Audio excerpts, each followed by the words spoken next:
Good afternoon बच्चों, कैसे हैं आप सब स्टूडेंट्स। हम आज डिस्कस करने वाले हैं फ्लेम्स के बारे में। आज से पहले हमने कंबशन वाला जितना भी पोर्शन है यानी हाफ पोर्शन आप कहें ऑफ दिस चैप्टर हम कंप्लीट कर चुके हैं। हाफ पोर्शन रिमेनिंग है जो हम आज से स्टार्ट करते हैं। जिसने कंबशन नहीं देखा है वो पहले कंबशन वाली वीडियोस देखे, देन फ्लेम को पढ़ेगा तो उसे फ्लेम अच्छे से समझ में आएगा। ओके, सो स्टार्ट करते हैं क्लास बेटा। फ्लेम की अगर मैं बात करूं तो फ्लेम एक लैटिन वर्ड है। क्या है? लैटिन वर्ड है। देखो ध्यान से देखना, फ्लेम क्या है?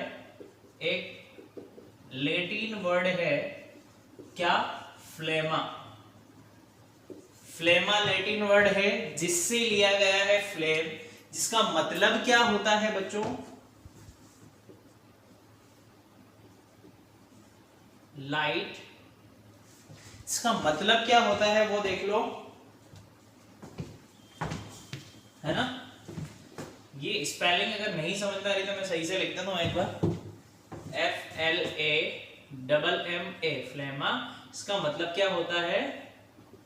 Visible part of fire.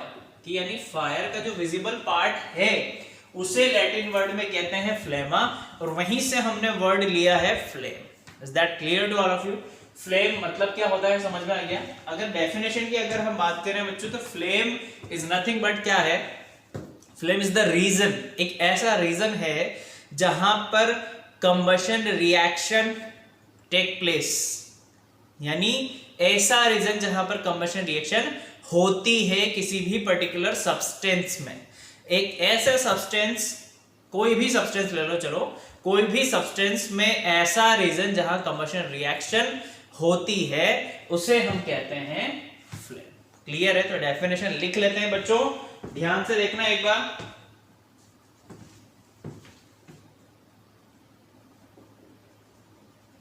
Flame is a reason where combustion of fuel takes place। ठीक है, समझ में आ गया आपको? कंबशन फ्लेम क्या है? यानी ऐसा एरिया, ऐसा रीजन जहां पर कंबशन रिएक्शन होती है वो फ्लेम है। बात समझ में आ गई? अब ये होती कब है, यानी क्या होता होगा कि कंबशन रिएक्शन हो रही है, यानी तो जो फ्लेम है वो प्रोडक्ट है किसका? एक्सोथर्मिक रिएक्शन का। जब किसी सब्सटेंस में एक्सोथर्मिक रिएक्शन हो रही होती है तो वहां पर as a product flame produced होता है। ठीक है, बहुत आराम से मैं आपको बता रहा हूं बेटा, समझते हुए चलना। फ्लेम क्या है? प्रोडक्ट है किसका? एक्सोथर्मिक रिएक्शन का प्रोडक्ट है क्या? फ्लेम। तो एक एक चीज समझते हुए चलना। ए flame is the product of highly exothermic reactions. अब बच्चों एक्सोथर्मिक रिएक्शंस क्या होती हैं हमें तो यही नहीं पता अभी तक। तो देखो एक्सोथर्मिक रिएक्शन क्या होती है, just a second.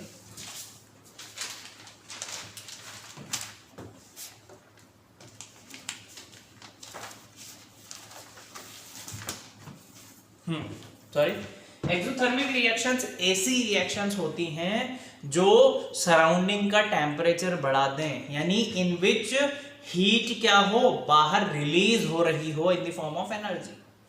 Those reactions in which heat is released, यानी कोई सब्सटेंस है वो बर्न हो रहा है तो बाहर क्या देगा? हीट रिलीज करेगा। समझ में आ रही है बात? जब वो हीट रिलीज करेगा तो ऐसी रिएक्शन को हम बोलते हैं एक्सोथर्मिक रिएक्शन। एक और बात बच्चों कि जब वो हीट रिलीज करेगा तो सराउंडिंग का टेम्परेचर क्या होगा? राइज हो जाएगा। जब गर्मी बाहर आएगी तो टेम्परेचर पहले ही गर्म है और हीट क्या है? बाहर दे दी सब्सटेंस ने, तो सराउंडिंग का टेम्परेचर क्या होगा? इंक्रीज होगा। यानी हम कह सकते हैं those reaction in which heat is released और टेम्परेचर इज राइजेस, ऐसी रिएक्शंस को हम बोलते हैं एक्सोथर्मिक रिएक्शन। क्लियर है? चलो अब एक और पॉइंट हम फ्लेम के बारे में जानेंगे बेटा, क्या है वो?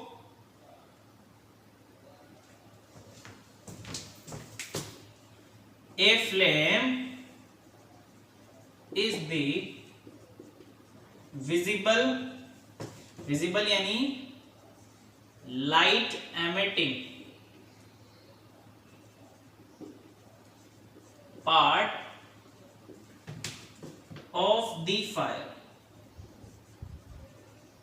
यानी फ्लेम क्या है? विजिबल पार्ट है किसी भी फायर का, जो हमें दिखता है, जो लाइट प्रोड्यूस करता है या लाइट एमिट पार्ट जो होता है, ब्रैकेट में हमने लिखा है। यानी फ्लेम क्या है? विजिबल पार्ट है किसका? फायर का। समझ में आ गई बात? ये फ्लेम के बारे में हमने देखा, इतना ही। अब कलर की बात कर लेते हैं बेटे कि फ्लेम का कलर कैसा होता है ना। सो कलर हम इधर देख लेते हैं।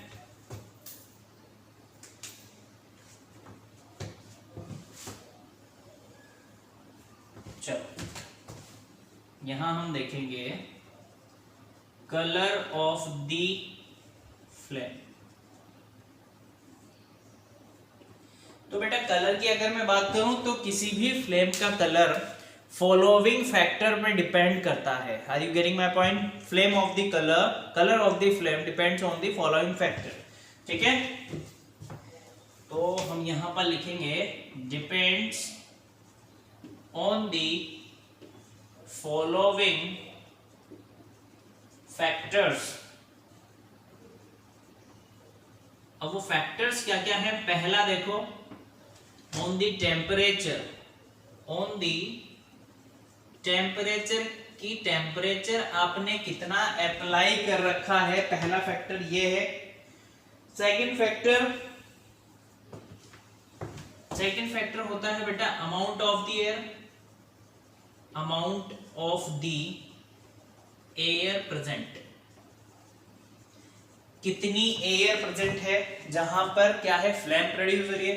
एंड थर्ड पॉइंट होता है, यहीं पर लिख देते हैं, nature of the burning substance. Nature of the burning substance ऐसा क्यों है? देखो मैं आपको समझाता हूं, ध्यान से समझना। किसी भी फ्लेम का कलर इन तीन फैक्टर पे डिपेंड करता है। पहला है बेटा टेम्परेचर कितना दिया जा रहा है, यह डिसाइड करेगा कि फ्लेम किस तरीके की होगी, किस कलर की होगी।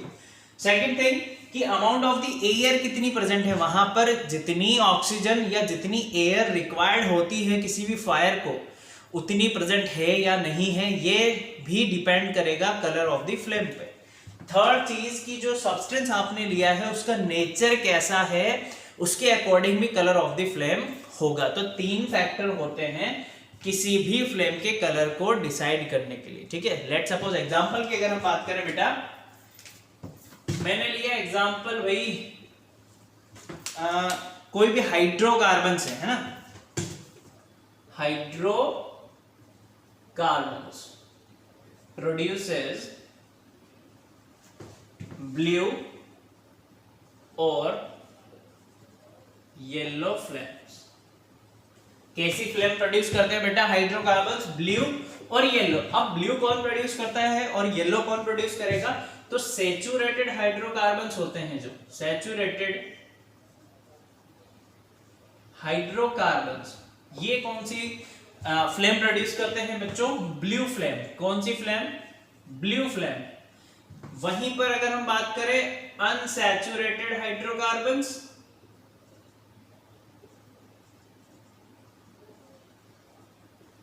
अनसैचुरेटेड हाइड्रोकार्बन्स प्रोड्यूस करते हैं येलो फ्लेम। कैसी? येलो।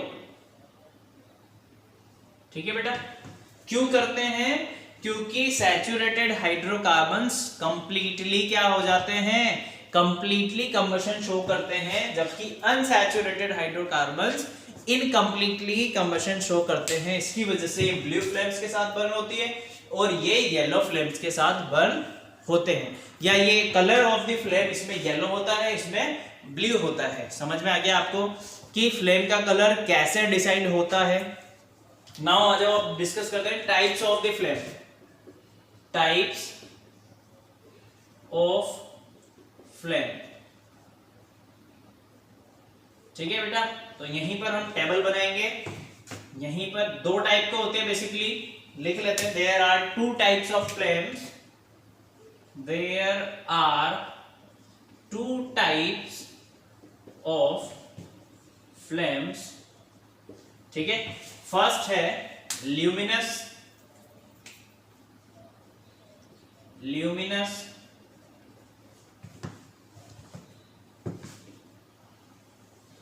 एंड सेकंड होता है बच्चों नॉन ल्यूमिनस।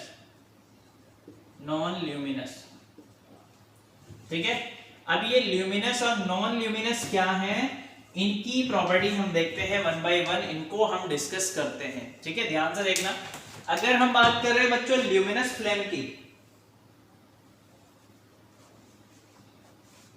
किसकी बात कर रहे हैं हम, ल्यूमिनस फ्लेम की। तो ल्यूमिनस फ्लेम जो होती है वो excess amount of heat and light produce करती है। क्या करती है, excess amount of heat and light produce करती है। तो पहला पॉइंट हम यही लिखेंगे, या मैं ऐसा करता हूं पहले दोनों के पॉइंट लिखा देता हूं, फिर आपको एक्सप्लेन कर दूंगा। ठीक है, देखो बेटा, टाइप्स ऑफ फ्लेम की अगर हम बात करें, there are two types of flames, luminous, non luminous. Luminous क्या होती है, ऐसी फ्लेम जो क्या करती हो, बहुत ज्यादा हीट एंड लाइट प्रोड्यूस करती हो, ऐसी फ्लेम को हम बोलते हैं ल्यूमिनस। नॉन ल्यूमिनस जो हीट तो प्रोड्यूस करती है पर very little amount of light produce करती है। बात समझ में आ रही है, डिफरेंस देखते हुए चलना बेटा। This type of flame is observed in incomplete combustion where there is insufficient amount of oxygen is present। यानी जहां पर इनकम्प्लीट कंबशन होता है, कहां पर होगा इनकम्प्लीट, जहां पर ऑक्सीजन पूरी नहीं मिल पाएगी। जितनी रिक्वायर्ड ऑक्सीजन है अगर वो नहीं मिल पा रही है किसी भी सब्सटेंस को, तो जो सब्सटेंस कंबशन शो करेगा वो इनकम्प्लीट कंबशन होगा। जब इनकम्प्लीट कंबशन होगा तो वो कौन सा फ्लेम देगा बेटा, ल्यूमिनस फ्लेम। समझ में आ रही है। और यहां पर क्या होगा, एक्सेस ऑक्सीजन मिल रही है, यानी जितनी रिक्वायर्ड है उससे भी ज्यादा, तो कंबशन कौन सा होगा, कंप्लीट कंबशन। तो फ्लेम कौन सी होगी, नॉन ल्यूमिनस। बात समझ में आ रही है। अब मैंने आपको बताया था बेटा, जब इनकम्प्लीट कंबशन होगा तो फ्लेम कौन सी होगी, येलो फ्लेम। और येलो फ्लेम कहां पर होती है, अनसैचुरेटेड हाइड्रोकार्बन्स में। ब्लू फ्लेम अकर हो रही है, यानी कंप्लीट कंबशन हो रहा है, हमने ऊपर देखा। अब कंप्लीट कंबशन हो रहा है तो सैचुरेटेड हाइड्रोकार्बन्स में होंगे, यानी नॉन ल्यूमिनस फ्लेम्स कहां पर होती है, सैचुरेटेड हाइड्रोकार्बन्स में आकर होती है। Black coloured sooty particles are produced, यानी जब कभी भी सब्सटेंस में ल्यूमिनस फ्लेम बर्न होगी तो ब्लैक कलर का सूटी सब्सटेंस मिलेगा आपको after burning, after combustion. But यहां पर कोई रेजिड्यू नहीं मिलेगा क्योंकि कंप्लीट कंबशन हो रहा है। जो भी सब्सटेंस है वो कंप्लीटली क्या होगा, बर्न होगा, तो कोई भी रेजिड्यू आपको नहीं मिलेगा। और कौन सी फ्लेम देगा, नॉन ल्यूमिनस फ्लेम। ठीक है, लास्ट पॉइंट है बेटा, इसे रिड्यूसिंग फ्लेम भी कहते हैं, इसे ऑक्सीडाइजिंग फ्लेम भी कहा जाता है। तो आई होप आपको फ्लेम के बारे में पता लग गया होगा, कलर कैसे आता है ये भी पता लग गया होगा, एंड टाइप्स ऑफ फ्लेम्स भी पता हो गया होगा। आई होप आपको अच्छे से लेक्चर समझ में आया हो बेटा। कल हम करेंगे कैंडल्स में फ्लेम के बारे में, देखेंगे कैंडल्स में फ्लेम किस तरीके से प्रोड्यूस होती है, कौन कौन से जोन्स होते हैं फ्लेम के, ये हम नेक्स्ट वीडियो में डिस्कस करेंगे। Okay, thank you so much, take care, bye.